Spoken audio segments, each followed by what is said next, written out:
Hello friends, welcome again. In this video, I will talk about how you should go about preparing for a P&G interview. Now, I've made a lot of videos on P&G hiring process, on P&G interviews, on P&G online test. However, most of those videos are about how you should go about delivering the interview, the test. So in the moment, how you should go about delivering the interview, what kind of questions will be asked, and how you should handle those questions. However, in this special video, I will talk about how you should go about preparing in advance of the interview, how to get ready for it. What are the things that you need to do or work on so you are all prepared. So by the time you are in the interview, you know it all and you can ace the interview. Now, I just wanted to call out one special data point with regards to my YouTube channel, which is 76% of you who watch my channel frequently do not subscribe to the channel. So there is one favor I have of you, which is please, if you find any value from this video, do press the like button and also subscribe to the channel along with the bell icon so you get notified as soon as I put a new content on this channel. On this channel, I post content pertaining to financial and career success for early and mid-career professionals. Now let's get rolling back into the video. Now, as I've spoken before, P&G interviews have two parts. One is the behavioral interview portion and the second is situational interview questions. This special video will pertain to behavioral interview questions. I will make a separate video on how you should go about preparing for situational interview questions. Now, starting with the behavioral interview questions, what you need to do first and foremost is forget about the interview. Forget about that you will be asked any questions. Just focus on yourself. What are your top 5 to 8 highlights of your career, of your life, the top achievements? Like if I ask you today, tell me something special about you, you can quickly think of those highlights and can talk at length about them with passion. So without thinking of what questions will you be asked, what kind of examples or stories will you be asked, think of what achievements you have achieved in the past. What have you delivered that you are proud of, that you can speak with passion? List them down. There should be around 5 to 8 things, minimum 5, maximum 8. More than 8, they may not be as special because the more you add in the list, the less priority they have. So 8 would be like an optimal number, 5 is minimum. So once you've made that list, keep that list on the side. Now, second, what you need to do is you need to understand what are P&G's principles. Like what is P&G looking for when they are trying to hire someone? What kind of characteristics, attitude, style are they looking for in the individual they're trying to hire? Because P&G is trying to hire someone who can fit in the organization as a brick, not someone who has the best skills and the smartest guy in town, but cannot fit with the rest of the organization. Because P&G is a very strong, organized organization. All they need is someone who can come in and function in the organization in the way they want, with the values, with the principles they want. So they are not looking for someone who differs from the values that the company holds. And those values are very special to the company. And these values are called peak performance factors. So they are looking for 5 peak performance factors in an individual. Now you can find these 5 peak performance factors on P&G website. Apart from that, I have made a special video where I explain each of these peak performance factors, which is leadership, innovation, productivity, excellence, and bringing out your best. So these are the 5 key factors that they have, and they will be asking you questions in order to evaluate whether you have these values in you or not. So make sure you check out that video. I will leave the link to that video here as well, because in that video, I explain in detail what are the peak performance factors. By the way, those details you will not find anywhere else in the web. You will find the peak performance factors, what they are, but the kind of description I provide in that video, you won't find it anywhere else. And the reason I have access to this information is because I was a P&G interviewer. And I was even awarded the Best Interviewer prize for more than once during my tenure with Procter & Gamble, and I was trained twice on the P&G interview taking process and technique. So I was a trained P&G interviewer, and hence I know I have access to this information. Now, with that said, I also provide one-to-one coaching sessions to my followers who are interested for a mock session or coaching session on P&G interview or P&G career and all. So in case you are interested in having a one-to-one live session with me, you can book a live session with me using a link that I will leave in the description of this video. In case you're wondering what would the session look like if you book one with me, you can check out a video where I recorded a coaching session or a mock session with a follower of mine. I will leave the link to that video here. So the one list that you have is your 5 to 8 key top achievements. Now you put together next to it the peak performance factors, which are 5 peak performance factors that P&G has. Now in the third step, what we do is we marry them. So what you need to do is you need to see that which of your achievement addresses any of these peak performance factors. So let's say there is one peak performance factor which talks about productivity. So which of your key achievement is where you achieve productivity, either in terms of saving dollars, in terms of saving time, or being more efficient, simplifying things. So where did you do that? And there might be an example where you've done or achieved productivity. So you can put a arrow or a line directly directing saying this particular peak can be addressed through this story or this example. Similarly, there's a peak around leadership. So which of your example is the one where you demonstrate leadership qualities? So check that out, and if it matches, you can make another match. Similarly, go on matching and finding which of the peaks can be addressed, or which of the examples can address the peaks that are available.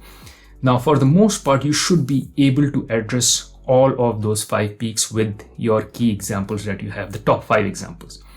Now, if there is a peak which you did not really cover, or if there is a certain area or an angle in the peak which you did not cover, again, for that you'll have to check out the video that I have where I explain in detail what are the factors within the peak, how do you define each peak factor. However, there is certain peak factor for which you say, okay, I don't have any example for this. So let's take innovation as an example. So there's a peak performance factor which requires you to be innovative, and you can't think of, or you don't seem to find anything which is under your top 5 key achievements which can address that particular innovation peak performance factor. Now what you need to do is you'll do step number 4, which is think of examples from your past again, which will address any of the peak performance which cannot be covered through your top 5 highlights. Now what essentially you're doing here is that the highlight that you're looking for is not the top highlight, but it's like a secondary or tertiary highlight from your past experience, because you want to make sure that you cover all angles in the interview. So while most of the angles, most of the peaks can be covered through your top examples, there might be something that may be missing. And for that, you'll have to come up with a secondary or a tertiary or less of an achievement that you feel of an example to address that. Because at the end of the day, what you want to make sure is that all the peak performance factors that the P&G organization or P&G is requiring are covered through all the examples that you have. So if there is any peak performance factor which is not covered, then you'll have to think of an extra example and cover for that. Now, the 5th step is to craft your stories in a format that is very simple to understand for a P&G interviewer. In this format is referred as CAR format, where C stands for context, A stands for action, and R stands for result. I made a separate video on explaining what is the CAR format, how do you go about using it, and some examples as well. So I won't dwell into the CAR format here, but you can check out the video that I have on CAR format to see how you structure your answer. Here, what I will certainly talk about is the A part of the CAR format, which is the action. Make sure when you're talking about the action, so you talk about the context, which is C, what was the situation in which you were taking the action. But when you talk about the action, make sure you talk about 3 things. What action you took, why you took it, and how did you deliver that particular action. Just make it very simple for the interviewer, because interviewer is looking for these things. They are essentially looking for the methodology that you use to solve a particular challenge, because the challenge that you faced in past won't be repeated again and may not be repeated at all ever in P&G, because maybe you're coming from a completely different industry. However, you will continue to face similar problems. So they want to know, do you have that methodology that you can apply every time you have to solve for a problem? And that methodology can only be explained if you talk about the what, the why, the how. So for instance, you say, I decided to do research, market research. That is my what. Why did you do the market research? Is because you wanted to make your decision based on data. So that is the why. So I did market research because I wanted to make my decision or base my decision on data. And how I did that is that I collected data from the market on customer acquisition. Let's say I collected customer acquisition data and I compared it versus the return that you were generating on those particular campaigns. So the what is that you research, the why is because you wanted to make a database decision, and how was collecting customer acquisition and return data for that particular campaign and then comparing the two. So you have to really explain this, because if you don't explain this and you are very high level, like you go like, Yes, I did some analysis, and because of the analysis, I was able to decide or to make this particular choice. Now, you haven't given them enough detail. What you've told them is that there was a problem, you were able to solve it, and you're an expert. But can they trust you? Do they know? Because you didn't share the details. So they cannot trust you whether you will be able to reapply that situation again, because maybe it was just out of fluke that you did something which they don't know because you didn't explain, and then you ended up being successful. So they want to know what you did, because that is where they will be able to judge you, whether you will be able to replicate that particular methodology again once a different situation arises. Now, once you formatted your answer in the CAR format, I want you to write it down, but don't write all the details like all the words. Just write it down in bullets, exactly the way I told. So let's say for that one particular action, you will write a bullet saying I researched. Second bullet would be database. Third bullet would be customer acquisition and return data for campaign. That's it. And have those bullets listed down or written down in front of you, maybe on the screen, so you can refer to them as you're speaking, or can simply write it down on a piece of paper that you can place in front of you when you're delivering the interview. So much so that you can even pretend that you're scribbling once the interviewer is asking a question. This will give an indication to the interviewer that you are taking notes. So it will become very easy for you to refer to the notes when you're talking. So let's say the interviewer asks me a question. While they're asking, they will take like 20 seconds to ask the question. I'll pick up my pencil or a pen and I'll start taking notes. Now for the interviewer, they're thinking that this individual is writing down something on the document, and I may not be writing down anything. It's the document where I have my notes, where I have those bullets. So as the interviewer starts or finishes their particular question or is done asking the question, I will start responding. Now I've already referred there as to which example I will pick from my notes here. And I'll start talking that example. And suddenly if I feel a mental block and I'm forgetting something, some of the bullets, I can always look down and refer back to the example and those bullets and say, I want to add this as well. Or maybe once you are done presenting or talking about the example, you can look down and say, there's one thing that I didn't cover. I took a note here, which is this. So just to make sure that you cover everything in that particular example, and it is all listed down in front of you. So the idea of these notes is just as helping points, as pointers. It's just like when you are presenting and have a slide, you have few bullets on the slide just to help you, give you a tip or give you a direction so you can expand on it. Don't write everything down, because otherwise it will be impossible for you to sift through the information if you write everything down. Just write in bullets. Also, the reason it is important to write in bullets is because you will be thinking and presenting in bullets as well. It becomes very easy for the interviewer to take notes, because essentially what you're doing, you are trying to make it you should be trying to make it very easy and simple for the interviewer to take notes. Why is this important? Is because once the interviewer goes out of the interview, they will forget about you. They will go on their regular task, regular day. If they have taken quality notes, after a week when they're sitting with other interviewers or with the hiring manager for debrief, it will be very easy for them to talk about you, because they can just refer to the notes and you made them take so simple, easy notes, or you made it so simple and easy for them to take notes that they can talk about you in detail, about your examples in detail. And they will just recall everything you said in the interview with a lot of details. Now imagine if you made it very difficult for them to take notes because you didn't talk in bullets, you were just kind of all over the place, you had a lot of information being shared and you were not pausing enough. So it was very difficult for them to sift through exactly what is the key point you are making, because you were just going on and on. So they didn't take a lot of notes. Now when they sit after a week's time and rethink or reevaluate your interview, it will be very difficult for them to remember what exactly you talked about, because their notes are very poor. So it is very important that you help them take good notes. Now, so far, under all this preparation guidance that I've given, we did not talk about any questions that you should expect to be asked in the P&G interview. Up till now, you're just preparing for the peak performance factors. Now comes the part where you go and you see what kind of questions you should expect to be asked. Of course, the question that you will be asked would be around the peak performance factor. So there will be a leadership question. It's just that you want to know how that leadership question will be phrased. Tell me about a time when you took a decision. How did you go about taking a decision? Tell me about a time when you led a team. Tell me about a time when you led a project, and so on and so forth. So now you want to familiarize yourself with what kind of questions or what kind of phrasing you should expect to be asked in the interview. For this, I have videos made on P&G behavioral interview questions. There are 2 videos. You can check both of them out. I will leave the link of those videos in the description of this video. It is very important you go through them. The idea is not to try to find an answer for each of the question. We will not do that. We've already highlighted our 5 key highlights or 8 key highlights, and we've drafted them in car model. We know what we will be sharing. We know the answers already.